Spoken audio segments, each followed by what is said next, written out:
ניסוי עם אור אינפרה.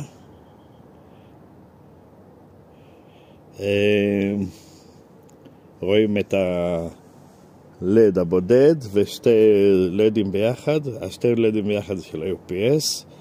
הלד הבודד זה של הרמה והורדה. הוא דולק קבוע, ברגע שעולה נדלקת לד נוספת ויורד לד נוספת.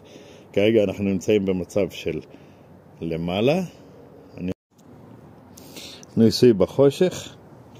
אני אזיז את התאורה למצב של לילה.